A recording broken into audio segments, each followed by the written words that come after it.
ASV ir noslēgusies ļoti nozīmīga tiesas prāva, kas skar mākslīgā intelekta modeļu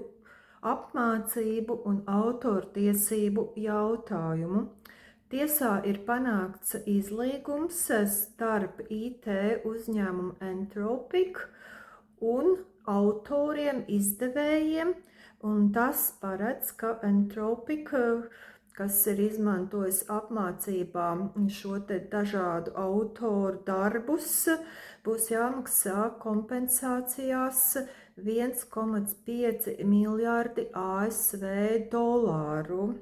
Turklāt jāatzīmē, ka šie naudas līdzekļi, kas būs jāmaksā katram autoram, izdevējam, kur ir iesnieguši šo te kolektīvo prasību pret Anthropic un chatbot cloud apmācību, būs jāmaksā vidēji kādi $3000, un tas būs jāmaksā nevis par oficiāli publiski tādiem pieejamiem datiem, pēc kuriem ir apmācīts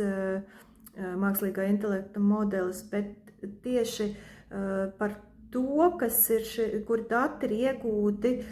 tā kā nelegālā ceļā caur pirātiem, pirātu tā kā kompānijām lejupielādēti Anthropic datu serveros un uzkrāti un izmantoti cloud modeļu apmācībā, lai varētu, tā teikt, labāk tērzēt ar lietotājiem un atbildēt uz promptiem uzvednēm. Faktiski un ir jāatzīmē, ka pasaulē šis ir ļoti tāds nozīmīgs pavērsiens, kad notiek mākslīgā intelekta straujā attīstība, un tas skar arī visus lietotājus un tāpat satura radītājus, autors, radošo darbu darītājus, muziķus un māksliniekus un visus pārējos. Šāds te ASV tiesas lēmums. Un tāpēc nevelti ASV mēdījos un tehnoloģiju mēdījos tiek uzsvērts, kad ASV vēsturē šī ir ļoti nozīmīga un lielākā tāda prāva, kolektīvā prāva, kur izdevies panākt šādu te izlīgumu ar IT kompāniju. Un Anthropic tā kā piekrita maksāt un maksās vai pa daļām vai kā katram, un tur varēs arī pieteikties vēl varbūt kāds, kas tur tajā visā kolektīvā prasībā tur ir, varēs saņemt šo te atlīdzību. Bet interesanti ir tas, kad panākts tāds savu veidu arī tāda skaidrība arī citiem radošo sfēru darbiniekiem, mēdījos un grāmatu izdevniecībās un visur citur, kas rada šo te autoru darbu un saturu, ka tomēr ir iespējas iegūt kompensāciju par izmantoto šo te saturu mākslīgā intelekta modeļu apmācībai. Un arī Latvijā viens nav karotājs, kā saka, par vienu rakstu, vienu grāmatu vai ko, diez vai kādu kompensāciju saņems no Anthropic, Google vai Meta vai kāda cita mākslīgā intelekta rīka izstrādātāja, bet, ja būs tāda kolektīvā prasība, ja būs izpētīts auditā un noskaidrots, ka kaut kas ir nelegāli, tā sakot, ielādēts un izmantots un apmācīšanai, un tad šie te rīki var ļoti skaisti kādus zīmējumus izveidot, dziesmiņas un tekstus, un kur ir jaušams šis te autora tiesību pārkāpums. Varbūt ir kāda iespēja arī tikt pie kompensācijas, un svarīgi, ko uzsver šie te ASV mēdī, tehnoloģija mēdī, kad nākotnē šis te tiesas lēmums ASV Anthropic gadījumā būs jāņem vērā arī pārējiem, kas izstrādā tāpat ChatGPT, kas izstrādā OpenAI, tad arī Google Gemini un pārējos modeļos droši vien tad būs jāņem vērā, ko tiesa ir lēmusi, kā arī interpretējusi šos te pantus. Jā, sanāk, kad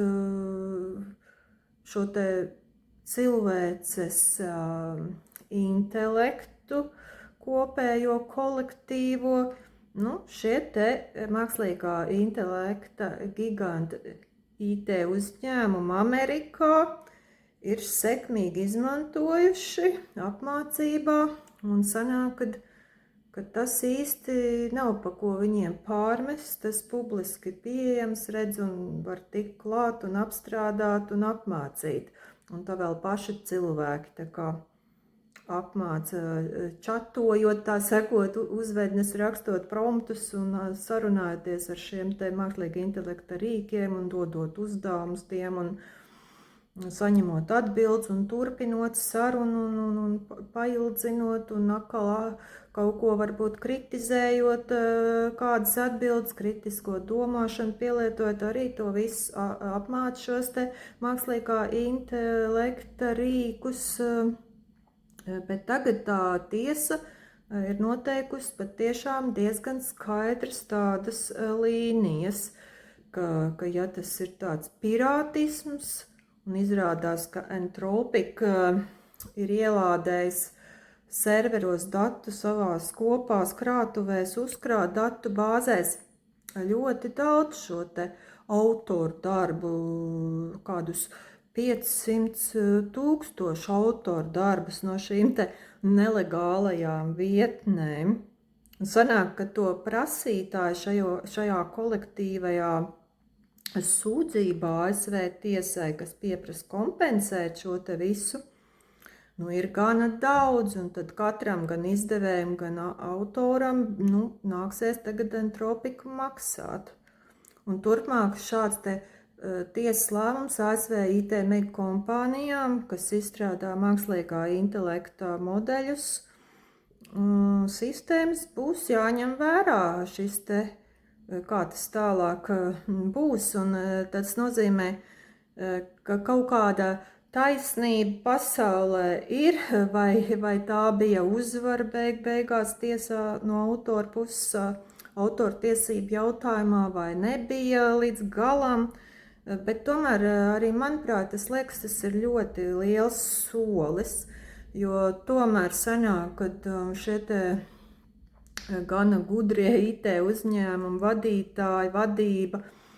to visu biznesu savu rada, veido, attīsta un izmanto visas pasaules šīs te kolektīvās zināšanas un autoru darbus un radošumu, mākslinieciskumu, idejas un paņem, sagrābi savā ķeselē, kā es saku, un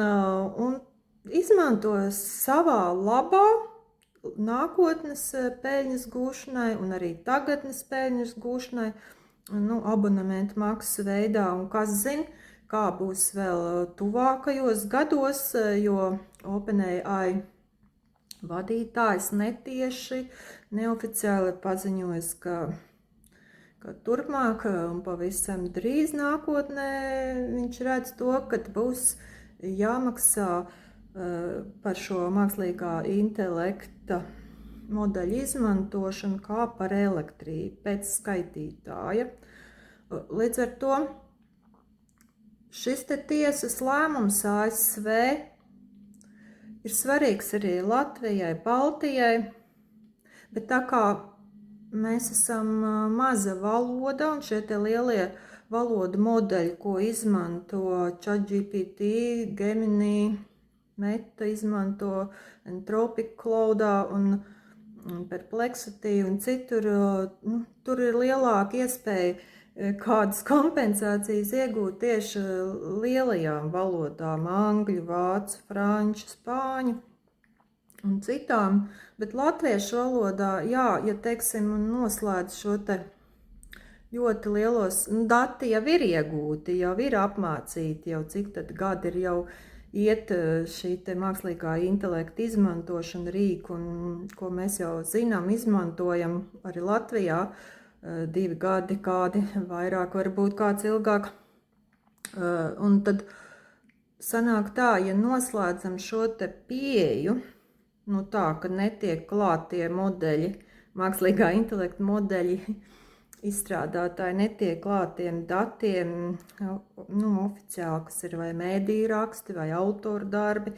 ir nobloķēti, un tad netiek klāt, un tad atkal nevar apmācīt tajā latviešu valodā tik labi, un tad mēs redzam šīs te atšķirības. Ja, teiksim, es konkrēti redzu gadu laikā pēdējā, kopš aktīvi, regulāri izmantoju ChatGPT vai Gemini, Google, retāk Perplexity, jo tur kaut kā es neesmu guvusi rezonanci, ka man tik labi atbild, tur it kā ir atsauces datiem, bet acīm redzot tā latviešu valoda tur nav tik attīstīta, jo Latvijā vairāk izmanto visvairāk ChatGPT un Google Gemini šos te rīkus sarunām, tērzēšanai. Līdz ar to es redzu šīs te lielās atšķirības, kā ir apmācīts tas viss, tie modeļi ir apmācīti, ir uzlabojusies valoda, un es redzu, ka ChatGPT ir, jau, manuprāt, netur līdzi jau vairs Google Gemini. Laikam Google Geminīs Latvijā varbūt sākuši dažādās mācībās, kursos un ikdienā cilvēki izmantot vairāk varbūt nekā ChatGPT, jo tā valoda un tas, ko savēl kopā, tā informācija, kuru pārskatot un salīdzinot ar reālo dzīvi, vai tiešām pielietojot kritisko domāšanu, vai tiešām ir tādas lietas, kaut vai tur, tas, kas ir reālajos datos, presē, mēdījos, statistikas datos, ko mēs Latvijā skaidri zinām, tie, kas interesējas un mēdīju jomas pārstāvji, komunikācijas pārstāvji interesējas par tiem datiem, viņi jau uzreiz var arī salīdzināt, vai tās ir muļķības, kas ir atbildēs sniegts, vai daļēji taisnība, un iebilst un kritizēt arī šos te rīkus. Līdz ar to mēs varam redzēt, ka ir uzlabojušies abi šie te rīki, un tie, kas lieto vēl citus, tur Grok vai DeepSeek, Ķīnas, varbūt tā mazāk zināms, varbūt kāds lieto. Varbūt tur redz vēl kādas atšķirības, un tā autortiesību lieta visa, ir diskutabla. Tā iemesla dēļ, ka, ja noslēdzam šo te pieeju, lai iegūtu šo te informāciju publisko, oficiālo, kad mēs paši it kā nogriežam zāru, uz kura sēžam, un tad mums tie rīki vairs nav tik labi apmācīti, un līdz ar to angļu, vācu valodā, franču valodā,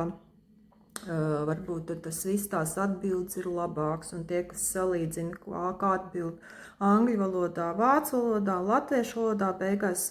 citreiz saprot, ka tajā svešu valodā tas rīks atbild labāk. Kā tad? Nē, ja tur ir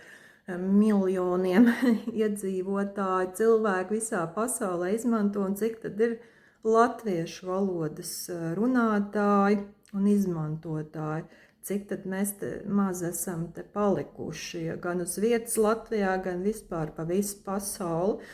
Līdz ar to tur būtu jāskatās, lai tiešām autortiesību jautājums būtu tādā līdzsvarā nākotnē. Bet ASV tiesas lēmums tiešām ir patiešām, es uzskatu, ne tikai vēsturisks un nozīmīgs ASV pašā, bet arī visā pasaulē, kas mazliet iezīmē to ceļu,